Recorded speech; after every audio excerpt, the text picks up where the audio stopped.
It's the Flow Friday night sports show. Northern Areas football next. Let's have a look at what went on there last weekend. Some big margins once more in the A-grade competition.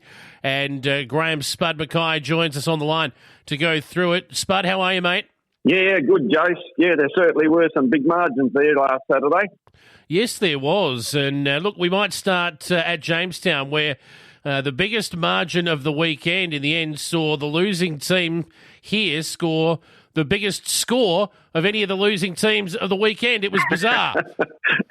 That's the second week in a row they've done that, but mind you, the previous week they only got 3, and this week they got 4, so they're on the improve.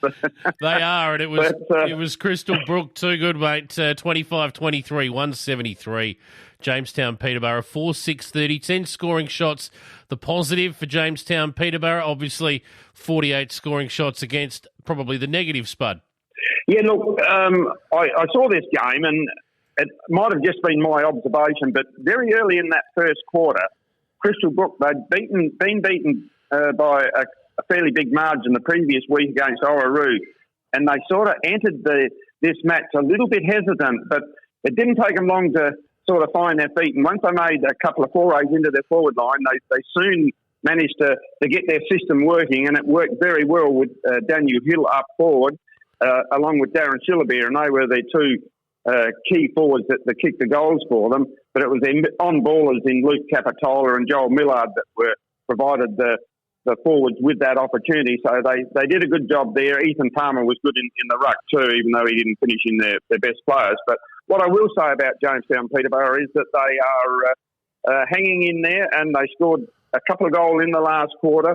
And that's all you can ask from a side, is that they don't just completely capitulate in the last quarter. They sort of gave it their best shot, and hopefully if they can keep doing that, they will be on the improve throughout the season. Spot on. And you mentioned Hill and Shillabeer, 18 goals between them out of the 25. Hill booted 10, Shillabeer 8. Naturally, they were named in their best, along with Capitola and Millard, as you mentioned. But for Jamestown Peterborough, all individual goal kickers, Clark, Hall, Larkham, Vumard. I think I've got that absolutely wrong, but You can correct me if I'm wrong. No, that's correct. Oh, that's correct, yep. And Jeske named in their best as well. So they keep having a go, Jamestown Peterborough, and they keep fronting up every week. And as you say, that's all you can ask. Yep. We move on to the next one, and the margin of this game absolutely shocked me, I've got to say. I didn't see this coming. It was only a couple of goals in it at quarter time, and from that point on, Broughton Mundura just absolutely dominated this game. They flogged BMW. There's no other way to put it than that. 17-8-1-10 BMW, 3-5-23. That's disappointing for BMW. Yeah, it certainly was. I tipped this as sort of the match of the round, because I thought that it would be a very tight tussle between both sides. That was played up at Wilmington. Just to jump in on you there, to be fair, you were right. This was the closest match of the round. Thanks for that, Jace. Sorry, please continue. Yeah, so I obviously BMW. I sort of think with Lucas Kanga and Alec Kanga in the centre there, that they would have got more drive out of there, but they didn't do that. Alex and Lucas both were in their best players, but Broughton Mundura, with the injuries they've got, this is a really good effort for them, and they come away from that game really happy, not having, I don't think they picked up any injuries much either out of it. They might not have Genius Gene up front anymore, Broughton Mundura, but they do have Hewitt, who booted 7, to be named in their best, along with Bally, Freer and Whelan. And you mentioned the two Kangas, along with Christopherson. He's in there week in, week out for BMW. He can hold his head high. And Brereton as well was named in their best. And the last match of the round, and this one's disappointing as well. I think we've all been hoping that Southern Flinders were going to be up to it this year. And they had the ultimate test against Orroroo on the weekend, went into half-time goalless.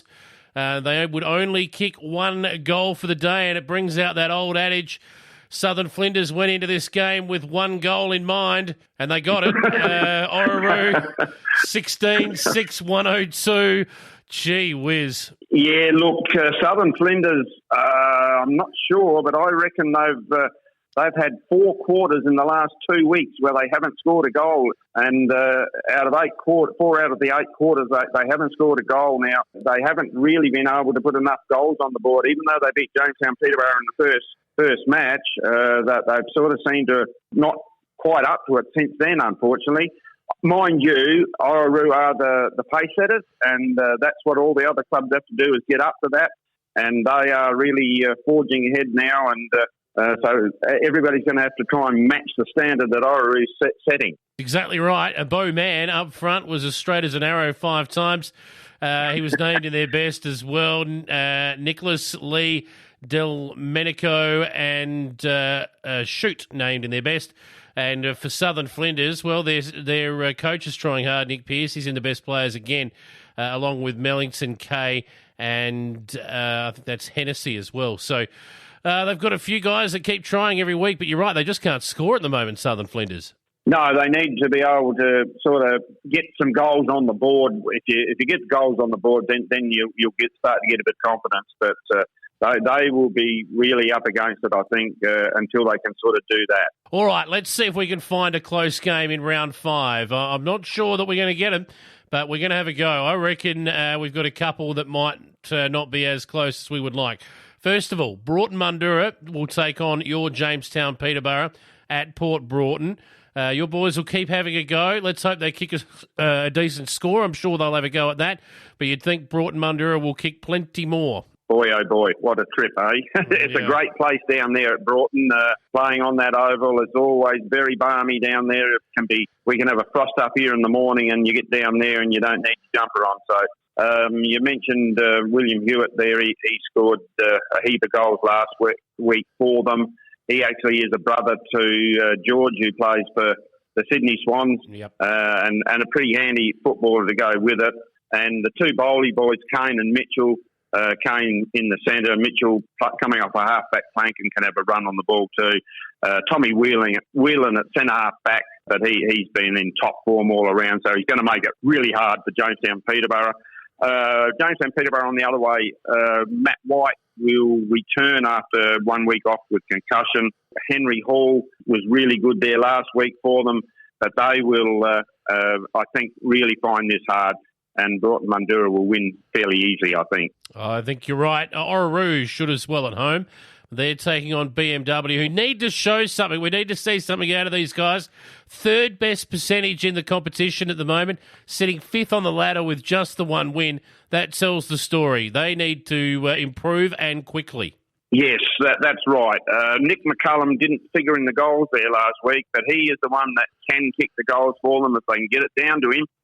Mind you, it's going to be hard work against Orroroo because their on-ballers are the best in the association. One thing I will mention about BMW too is congratulations to Jordan Arthur, who's an assistant coach at BMW. He works alongside Alec Kanga and is their bench coach.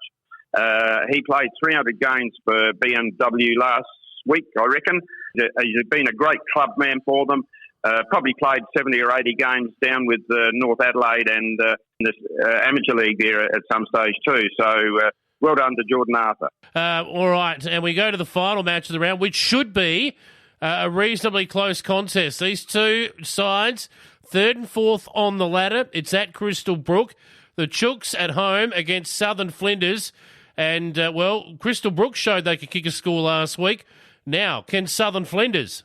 Well, will they be allowed to by Crystal Brook? Because I think Crystal Brook, after what I saw in the three and a half quarters from them, they got their game going now and they know what they have to do, get the ball forward quickly to their forwards and give them the best opportunity.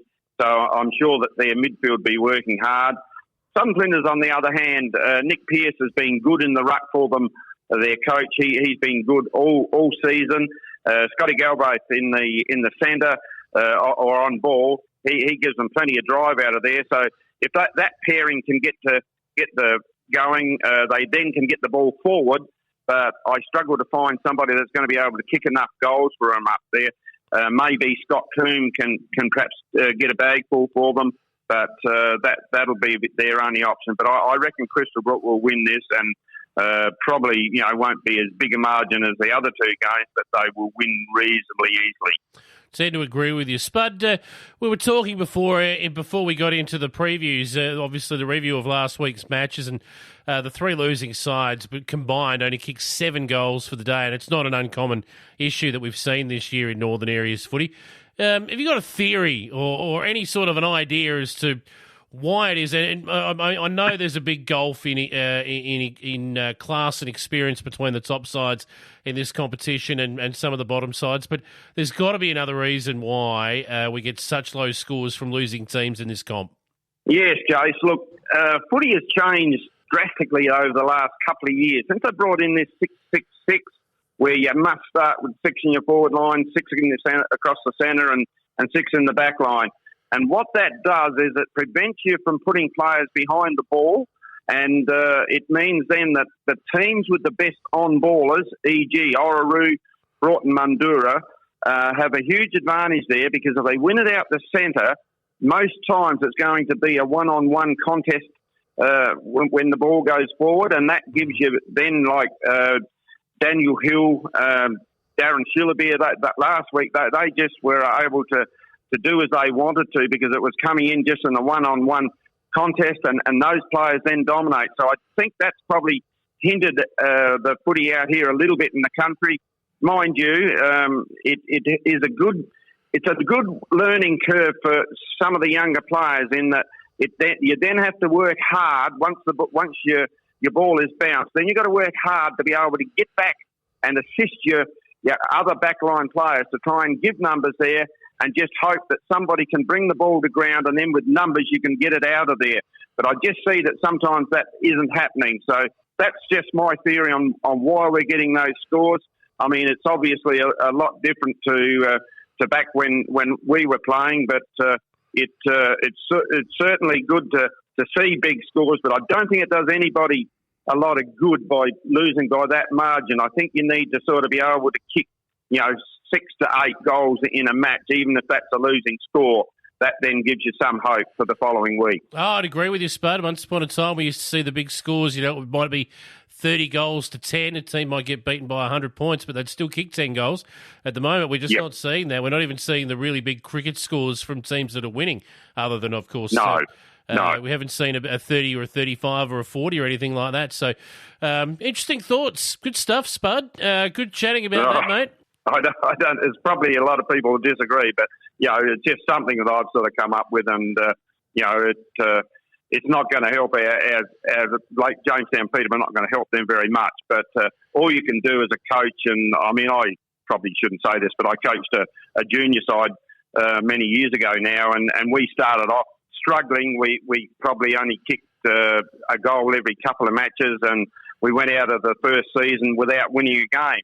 But we stuck at it, and most of those lads went on, and they finished up that they won either a premiership in junior Colts or senior Colts. So there is light at the end of the tunnel, but you've got to just stick at it, and then hopefully you get the rewards afterwards. It doesn't always work like that, but most times it does. Spot on, Spud. All right, mate. We'll leave it there tonight. Great chatting with you as always, mate. All the best to your boys, and hopefully you get some more rain up your way soon as well. We'll catch up with you next week for a weather report and a report on Northern Areas footy. Thanks, Josh. We'll catch you next week.